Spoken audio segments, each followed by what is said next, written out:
to Life in Accounting, the Where Accountants Go podcast. Life in Accounting is the podcast for everyday heroes like you working in the accounting profession.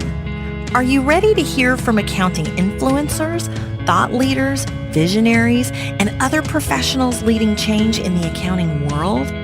Then stay tuned for Mark Goldman, a CPA, the owner of Where Accountants Go, and your host. Welcome to Life in Accounting.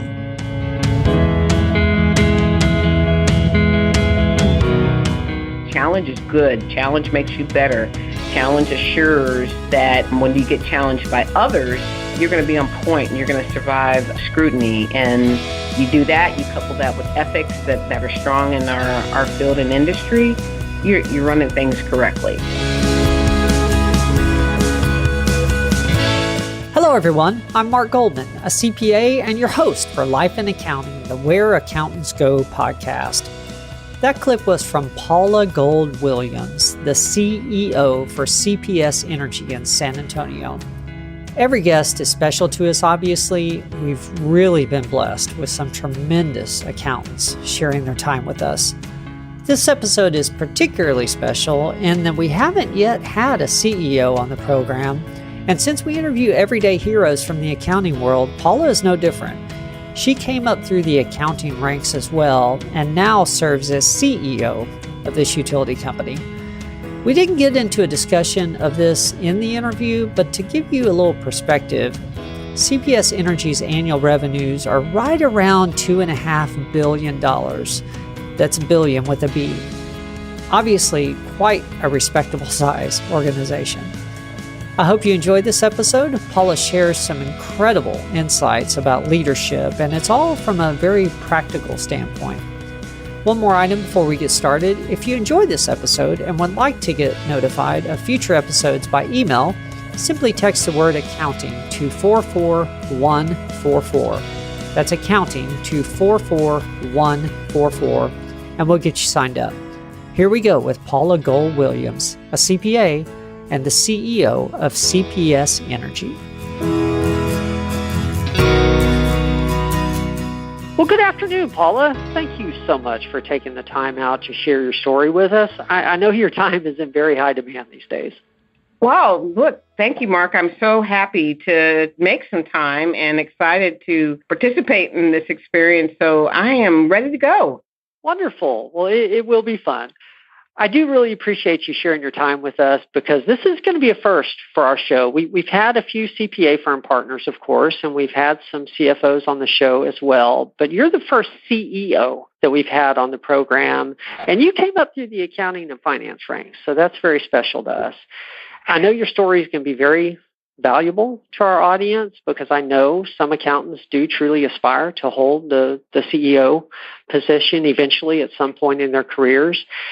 I'm going to keep this introduction short, though, because I want to make sure we've got enough time to go through your story so that our audience gets an idea of sort of how you came to where you are today. Let's start at the beginning. What led you to decide to even think about accounting as a career in the first place? Well, actually, it came to me in high school. In reality, I hadn't thought about it at all. I did have some electives that I had the opportunity to select, and the year I was a senior, the school tried a program called bookkeeping. And Mr. Ramirez, I remember him so dearly now because I realize how much one person could influence you and how important teachers are by how much it meant to me to have him come to our school and teach bookkeeping, the bookkeeping class, basically the intro to accounting. And I took it, and I think I did well. I don't think I had the top grades in the class because I was so unfamiliar with it. But I remember really appreciating the balance. You know, I know that the logic, the theory, the flow of how information went from one statement to another. And as a young kid, I guess I hadn't really even thought about it. And I thought, hey, this could be a career. If nothing else, I could be a bookkeeper. And at the time, bookkeepers did quite well in my era.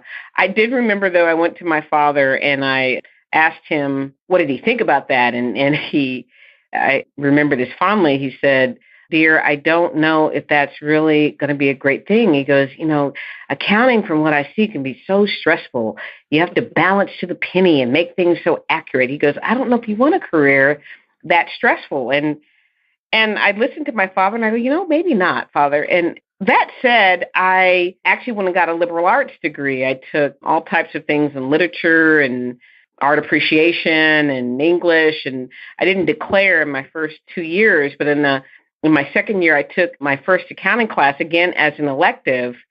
And I just got that same feeling back about it was so helpful to understand how a business really was doing well or not doing well. You could look at a balance sheet and kind of measure health. You get into ratios a tiny bit.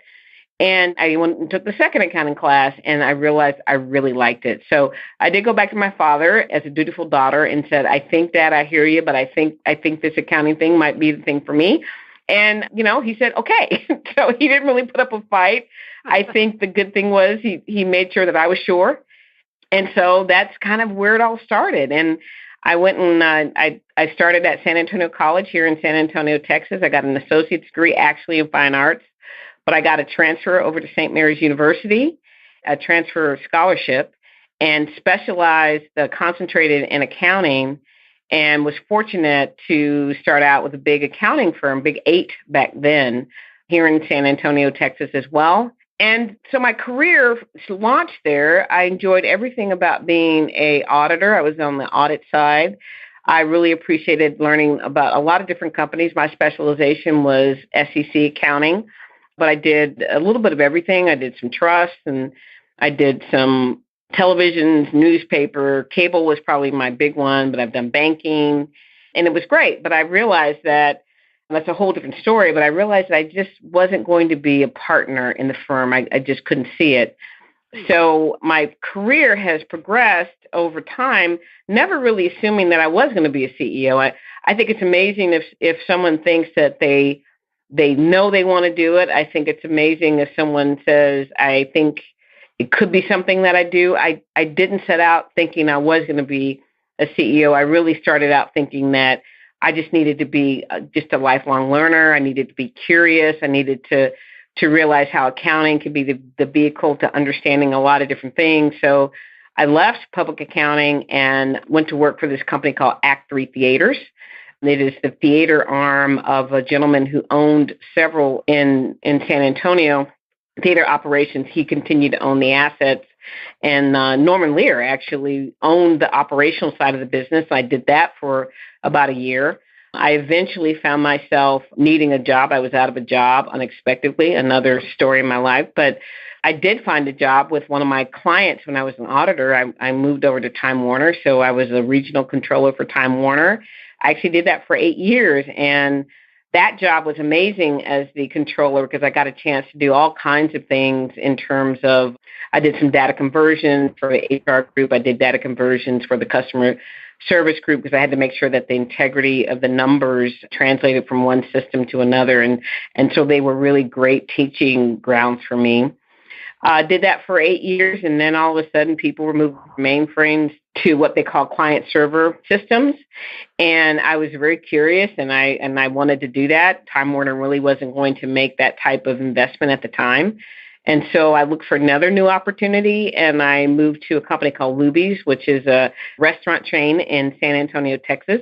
And I went there as the controller, and that was my entree into serving as the vice president of finance for a while.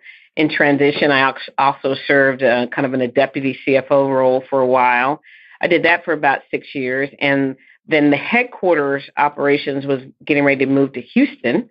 And I was on my way to Houston. Houston's a lovely city, but I have my family. I've been married now for 32 years, and I had younger children. And it just so happened I got a phone call from CPS Energy, and that's been 13 years ago in October, 13 years ago. And I got a chance to start over as a controller again. And so I've served multiple times. I've even stepped back in my career and anchored in the organization in terms of being a controller. But I've done it so many times, and I really get the essence of it, that I was fortunate that I had a boss. His name was Rick Williamson. And he allowed me to do some other things that I wanted to do, which was more on the people development side, the getting into strategy. And so I was willing to do special projects. And before I knew it, I got recognized by the CEO and asked to become the vice president and chief administrative officer for the company. And the little story there is the CEO called me and asked me would I become that vice president, chief administrative officer. And I said, first, yes. And he said, great. And then I said, that's wonderful. If you can tell me what that really means, because we didn't have one at the time, that would be awesome. But don't worry, I'm going to do whatever that is. So a little point I always tell people, just say yes. Good things come from that. I did that for a while. And then my predecessor, Rick Williamson, retired after 37 years here. And I was asked to compete for the position, and I did. And I got to be CFO. But I got to be CFO probably in the worst possible time in recent history. It was at the onset of the financial crisis in 2008. Oh. And so it was a very challenging time. Nothing really in basis that he told me was going to work. It didn't work the way it was supposed to because the markets had all dislocated. But we survived. We have a strong company and a strong team. Survived that. I served as CFO, and I got a chance to become an executive vice president, and I got a chance to take on a shared service oversight role. So I picked up IT and facilities and supply chain along with security and safety along with the financial roles. And eventually I stepped into an interim CEO role. I had a boss, Doyle Beneby, who I really, really enjoyed working for. He was a successor to Milton Lee, but he decided that he was going to pursue some other opportunities. And the company really didn't have someone permanent at the time.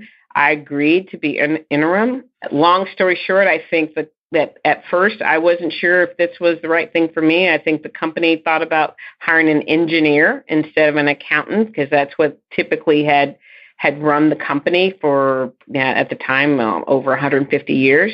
But as I was doing it, and I had done it in total, I did it for 9 months.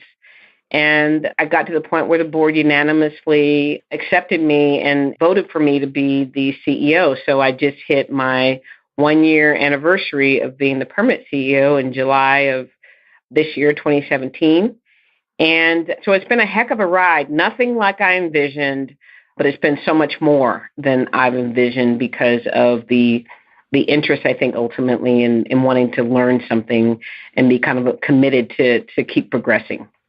Wow, I didn't realize it had been a year already. Time, yes, yeah. Time flies. Me either. It flew by. Well, if you don't mind, I've got a couple questions in there because a few things you said I know come up as themes. You mentioned early on that you didn't see being a partner in public accounting. Why was that at the time? Do you remember what your thoughts were? Oh, yes, I remember. It was not a indictment on the industry. I saw the value of it. But when I decided to become an accountant, I didn't know any. I come from very humble beginnings. And in fact, my family, we didn't know architects, attorneys, accountants, engineers. It just wasn't in the realm of our everyday. And so when I finally, got my degree and I was launched into it, I realized that, or this is the way I looked at the industry, that there were at the time 2 basic types of partners that I was exposed to. One was what I would call a marketing partner, a person who had a certain level of connections and really was good at selling and, creating new account opportunities for the company, which is vital. You've always got to go in there and take care of your customers, but you've got to be able to get new customers. The other type of partner was what I would call a theory partner, someone that was always helpful to the firm in terms of complex accounting and financial issues and able to really keep the integrity and the backbone of the firm and the client that, we were auditing in great space. That I envisioned myself and felt most comfortable in terms of being a theory partner. And I never saw myself really as a salesperson. And I probably would still say I'm not a salesperson. I can talk to clients and support clients and work with them, but I just don't have that sales gene. But the issue was that there were a lot more need for marketing partners than there were for theory partners. Theory partners really kind of hung in there for a long time, and they didn't have a lot of openings. And so as I thought about it and thought about, my challenges, I mean, if I was going to be bring a client, it would be kind of a cold call situation. And that just wasn't in my background at the time. I didn't have enough connection. So I just thought about it and said, well, I could keep trying. And I tried really hard for a while, or I could pick another valuable career in accounting that used my resources in a different way. And I got real excited about the ability to work for a corporation. Now, the good thing about that is what I decided was I did like auditing, but I realized for me, one of the challenges was that in auditing, a lot of things are done kind of after the fact. The books are closed, the decisions are made, there are measures against the strategy and the accounting execution. And I wanted to really kind of look to see what would it be like to be inside of an organization, effectuating those strategies, becoming very actionable, and then delivering the results to be measured by external parties. And so I kind of thought about it, and I thought, there's a good role for me out there. And that's when I decided to move into the Act 3 Theaters role. And I'm glad I did. I think it was perfect. Accounting firms are still so critical and important, and I'm passionate about them. When they come in, I thoroughly appreciate everything they do and their independence, and think it's a even better career now. But at the time, over 30 years ago, about 30 years ago, I took a different turn. But that's the beauty of our field. There's just so many different types of roles and companies that an accountant can be very, very helpful in. Definitely. The other thing you mentioned, I found this interesting. You said, a couple times I've taken a step back. And obviously there are people that would feel like, you never want to take a step back. That would damage your career. Well, what are your thoughts on when it's appropriate or when it's okay, to take that step back, or if it is risky, well, when you do it, what's important for you to do to make sure your career continues to move forward? Well, yeah, I do acknowledge and understand that, people feel like success is all about making progress and kind of never looking back. But a couple of things. I've always evaluated my opportunities kind of holistically. And so it hasn't always been about the title. It's been about the ability to make a difference. And long ago, I kind of gave up thinking about managing to the title and really managing to the substance of the role. And then realizing that sometimes it's timing. Like when I left Act 3 Theaters, what happened there that Norman Lear decided to sell that part of the business, and there was a leveraged buyout, and it just so happened that the corporate operations moved to the West Coast to Portland, Oregon. And I took a step back, so to speak, because at the time, I really didn't want to go to Portland, Oregon. And I think you've got to balance that and figure out what's the best overall opportunity for you to have a balanced life. And I think some of the times when I stepped back, it was more about balance and being in the community that I wanted to be in. At the time, in doing that, I was able to stay here, and my parents were still alive. My husband's parents are still alive to this day. And the benefit that I've given my family in terms of having, grandparents and things like that are unquestionably extremely important in my life and in my family's life. So, you gotta, for me, this is my recommendation to others, just take everything into consideration. And taking a step back isn't a reflection of you've made a turn for your entire life. There are opportunities everywhere. So every time I've done it, I've been able to kind of aggregate that opportunity into other opportunities. And there's not just one, there's many. So I'm a living testament of that. Wonderful. Yeah, you said this well, and I guess I've had this thought, but I've never, just the way you phrased it, you manage to the substance of the role, not just to the title. And that makes a lot of sense. There's a lot of wisdom in that. It's not all about the title. It's about what the role really encompasses. That's exactly right. So if I felt like I could add value, but it might have been called a director's role and not a VP role, but I could add substance, then that was the important thing. And being able to get in the door, get at the table, start to get people to trust you because, they see the way that you think and you're committed. That's what really begets you, not what your previous title was. It begets you more opportunity. Okay. Thank you. You're welcome. I mentioned this before because I know some individuals struggle to make this move or jump. The transition from a controller type role to a CFO role. I mean, how would you characterize the differences, or are there some skill sets you found yourself needing to sharpen up or get up to speed on? So I did. Interestingly, some of it has to do with, I added on some additional education. I went back and got my MBA in finance and accounting. But even before that, I started asking for projects where I could build my budgeting expertise. Budgeting is huge to me in the finance role. And then when budgeting turns from that into financial forecasting and planning, when you're starting to take every element of the financials that you know and being able to build the skill to forecast 5, 10, 15, and at CPS Energy Utility, we commonly forecast 25 years out. So the more that I got into that forecasting piece, that was helpful to make that transition. More elements of treasury are extremely helpful. That could be in cash management. It could be in debt management. It could be in investments, your exposure to the investment that you have. And so as I had different chances to work on a project from my chair in accounting or transition and take on a developmental role where I could be interim doing something that was helpful, I'd have to give you some real examples. When I was at Time Warner, I didn't have a lot of experience. I had been a controller for, I don't know, at the time, maybe 4 or 5 years. And it just so happened that my boss left again. And so I've actually had the boss leaving thing and interim opportunities 3 times. And the first time I had it at Time Warner, I sat as the VP of Finance and didn't have my MBA at the time, but I held that.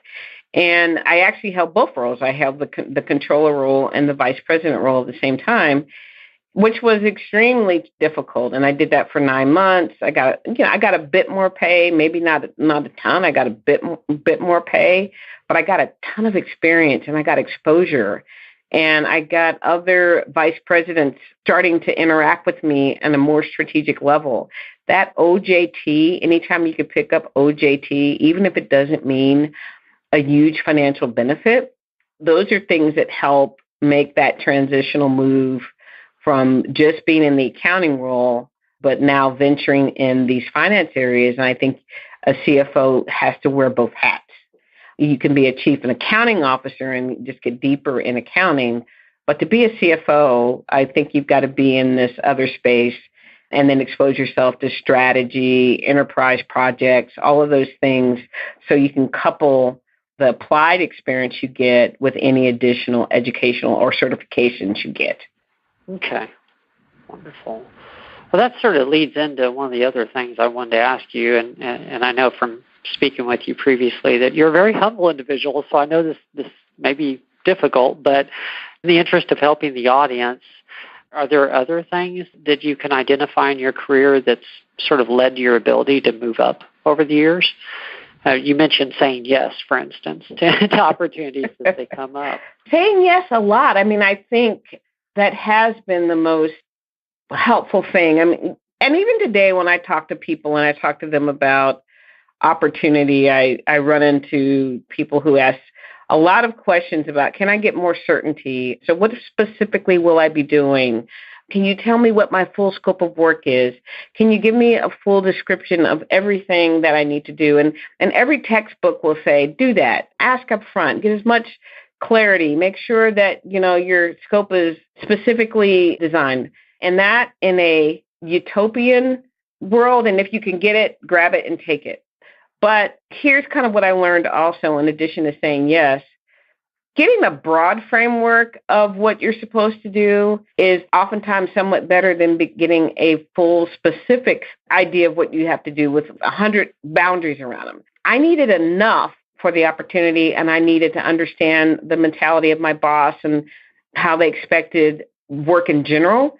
But other than that, I wanted less structure because I wanted the freedom to be creative in my own role, to bring me to a role and figure out the things that would make me feel that I was really driving value in a way that really, really helped me.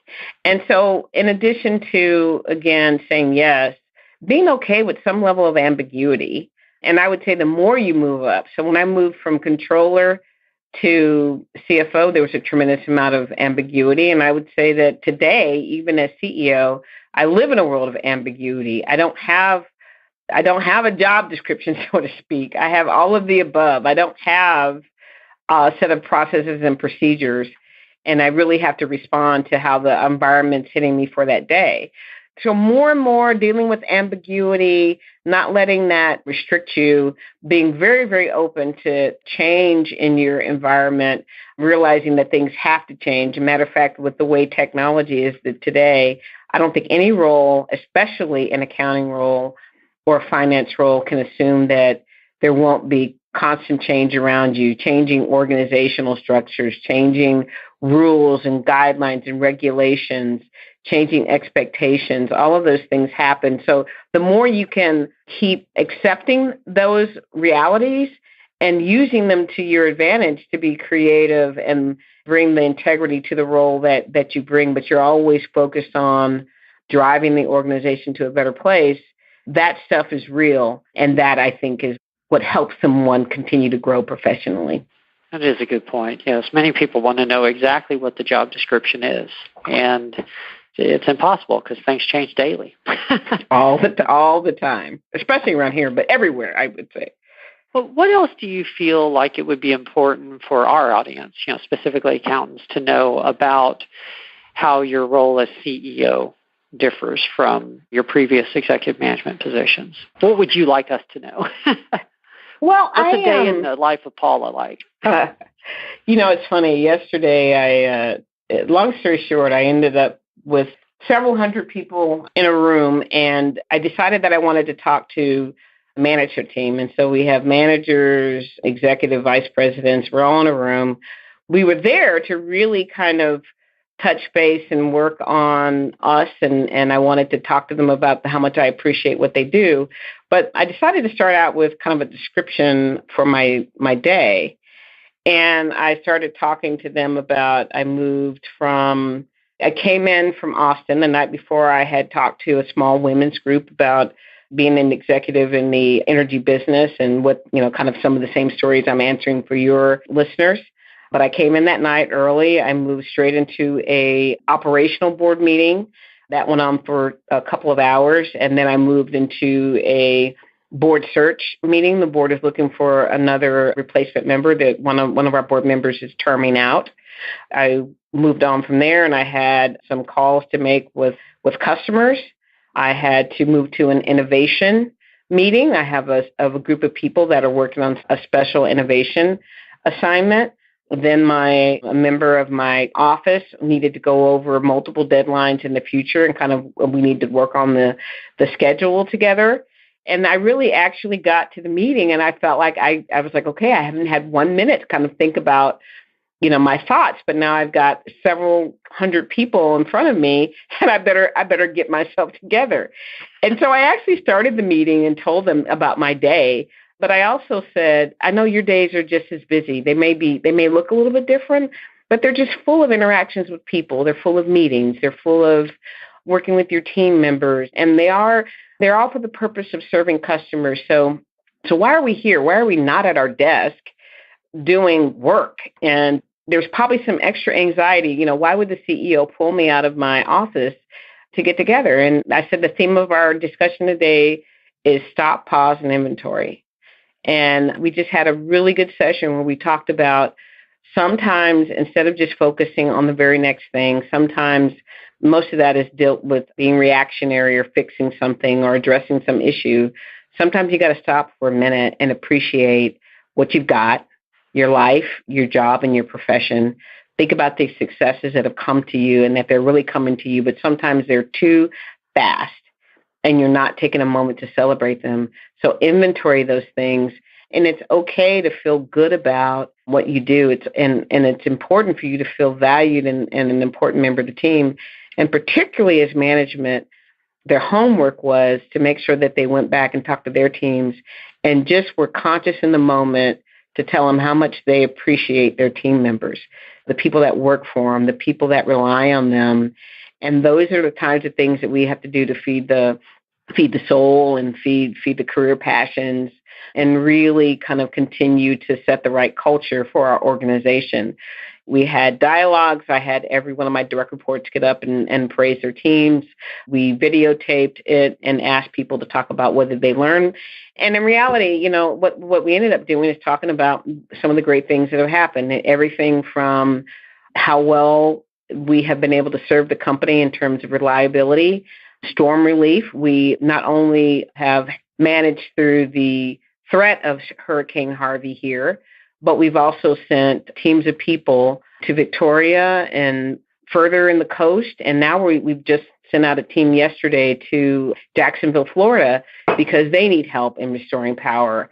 And so to really realize that we do a lot of things technically correct, but we're also doing the right things in our people first philosophy for customers and non-customers and community and the great nation that we work in, that takes a moment for us to all realize that it takes everyone in the company to support those types of efforts. So that's kind of how my day is different. My day is more about others than it is about the individual work that I produce. And I tell executives all the time, don't get lost that you are producing. Matter of fact, at least about half of your time should be spent developing others. It should be spent making sure that as you're working through your daily activities, but you're actually making sure that others are getting a good experience and they're watching you execute and they're getting an opportunity to then learn from you. And that makes them more and more ready for their next opportunities. So my role now is much less about, closing. It's completely not about closing the books or doing a new budget projection or whatever, but it's really about optimizing every person and making sure that they're safe, they're working safe, they're growing, they feel valued. And so it's a much more intangible opportunity as a CEO than the activities that I had to do as a CFO. I appreciate my CFO. It takes every person doing their job financially to make sure it's tight. But I just need to support him. I need to challenge him or challenge my chief customer engagement officer or see what she's doing around customer and work on it in more of a perspective of supporting an overall culture and execution that's great for everyone. Now, there are so many good points in there. One of the items that really speaks to me, because it happens in accounting so much as you move up, you go from meeting to meeting to meeting. And taking time to be present where you are, because it's so easy to get to where you're just checking off the box. Okay, I attended that. And you're right, you need to be present with the people that you're present with. Yeah. And even my controller, I would say that, though, I expect her to do the same thing. It's done to a different degree. She can focus on her accounting team, but every day that she gets better, that influence that she has, that ability to help others who are not even in the accounting department and really make sure that they're developing too, and just trying to find that cross-pollination, I expect to see that more and more as every team member is growing. That's what gets you ready for that next level. And that's something that we really, really center on here at CPS Energy. Well, these interviews always seem to go so fast. It seems like we just get started, and we're about 35 minutes into it at this point. So I have one more question, and then I better get down to the final 3 questions I end every podcast with. So one of our audience members suggested that I add this. He was a recent graduate, new professional. He asked, if you could go back and give your younger self just one piece of advice, what do you think that might be? The biggest piece of advice is don't let your errors and mistakes paralyze you. You're going to make some errors and mistakes. There are a lot of people who think that it's all about excellence, and if you make one mistake, you've ruined your career and you can't start over. Matter of fact, your errors and mistakes are the ones that if you really, really commit to them, you'll never make them again. So your boss has just made a tremendous investment in you. As long as you have a great attitude and talk about what you've learned, Make sure you learned it. Help make other people not make that same mistake. I think you are smarter, brighter, more valuable. And so ultimately learning that some of my mistakes were my best opportunity to grow, and realizing that that anxiety that I used to have about making a mistake was much more of a constraint. Nobody wants to make them. I'm not saying that. I'm just saying when you do, get the most out of the learning experience from it, make yourself better from it, and relieve the stress from it. So don't let it paralyze you. And that's, if I had told myself that back a long time ago, I think I would have saved myself a whole lot of stress, and I would have moved through the issue much faster and really kind of had more peace of mind more than I did. That makes a lot of sense. Yeah. Recover quick, faster, and move on. Yeah, that makes sense. Well, I end every podcast with the same 3 questions. So let me go ahead and get to those. And the first one's usually the easiest. What's been your proudest moment? That's a great question, but I have to say this. I tell managers all the time that are trying to make it through the difficulties of being in management, period, really realize that there are a lot of things that are good are happening all the time, and what you're really looking for of these nuggets. It's kind of like a video game where you feel like you're being worn down and you're losing your life force and you run into one problem or another.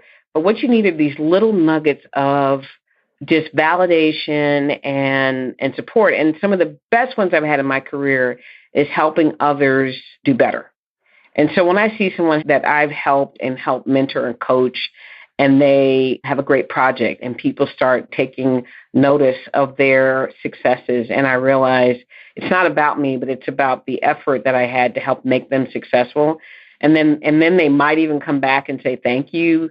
I really appreciate the coaching you gave me. I can see how it was helpful.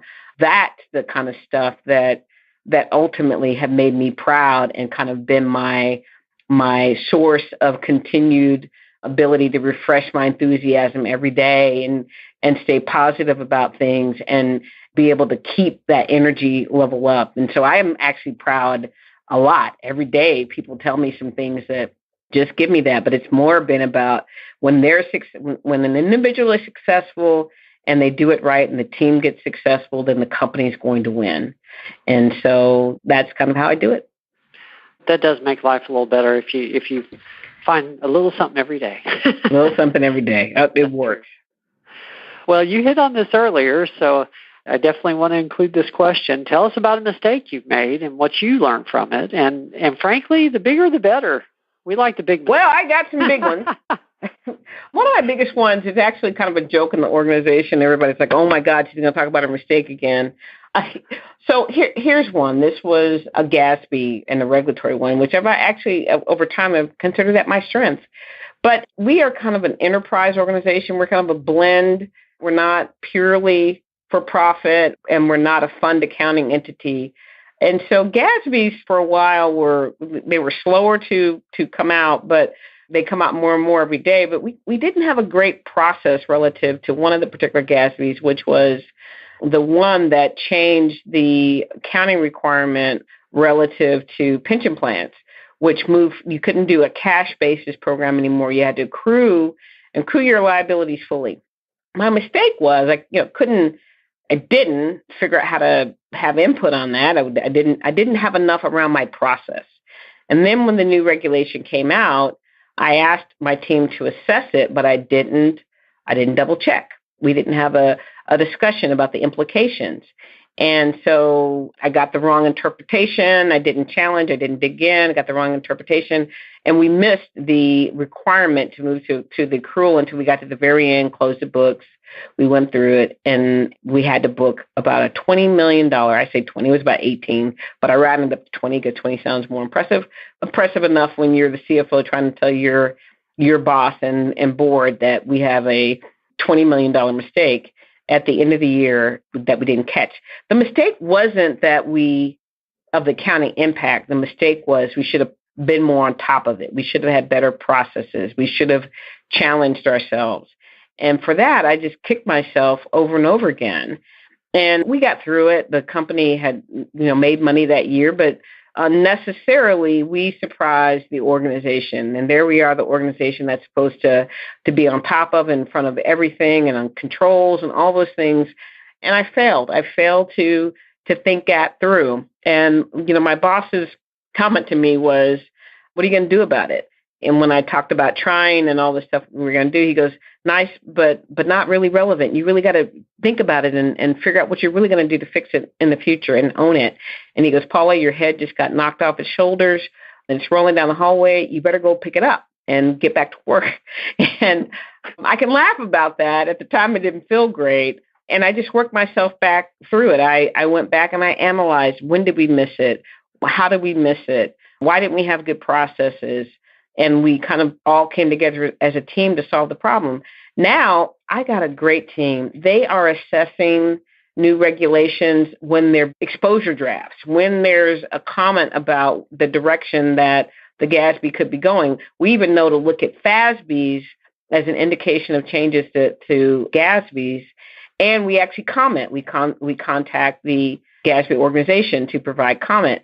So the point was, I also learned in my mistake, don't be reactive. Don't wait. Don't let things happen. Be on top of them. Be proactive. Get in front of them. Every time I've done that, every time I've kind of assessed the risk, I've been successful every time. But the mistake is the thing that taught me the most. Don't take things for granted. Don't not follow up. Think about it proactively. Get in front of it. And it was the best thing that I've ever done.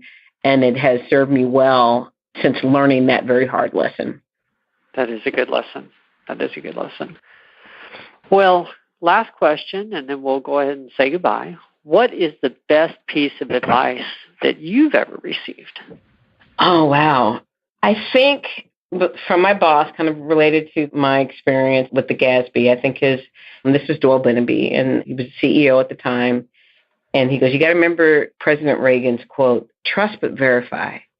And he goes, even when your people are doing well, so you learn that you should have jumped in. And oftentimes when you're moving up the ladder, you think it's not about you jumping anymore. You're trusting your folks, and so your role doesn't encompass that. And in reality, you trust but verify to do a lot of things. One, to tell people you care enough to ask, to keep them sharp. If they can explain it to you and they've done a thorough job, they're even better. But your ability to know when to go in and look at things that you wouldn't normally look at, you got to build some time in for that. And even as CEO, people come in all the time, and I may delve in about 7 layers deep just to make sure that I can tell that the right amount of work ethic and effort and due diligence has happened and the company is covered. And our Achilles heels are not exposed. And it's because we're doing a diligent job of challenging ourselves naturally. And accepting that challenge, not as a threat, not as a turf thing. We are eliminating that kind of discussion throughout our organization because challenge is good. Challenge makes you better. Challenge assures that when you get challenged by others, you're going to be on point and you're going to survive scrutiny. And you do that, you couple that with ethics that are strong in our field and industry, you're running things correctly. So that was his advice, and it came from President Reagan, and I use it all the time. That is a great point, because as we move up in management, so often you hear you want to be careful not to micromanage, but it's easy to go the opposite way too far as well. Yes, it is. So that really is. Well, Mark, thank you so much. Those were great. Those are all great questions, and I hope your listeners take some time and can take a moment and share the experience that you let me have with you. Yes, thank you so much. I know your time is valuable, and I know this can be beneficial to our audience. So I really appreciate you spending the time. Have a great week. All right. Thank you.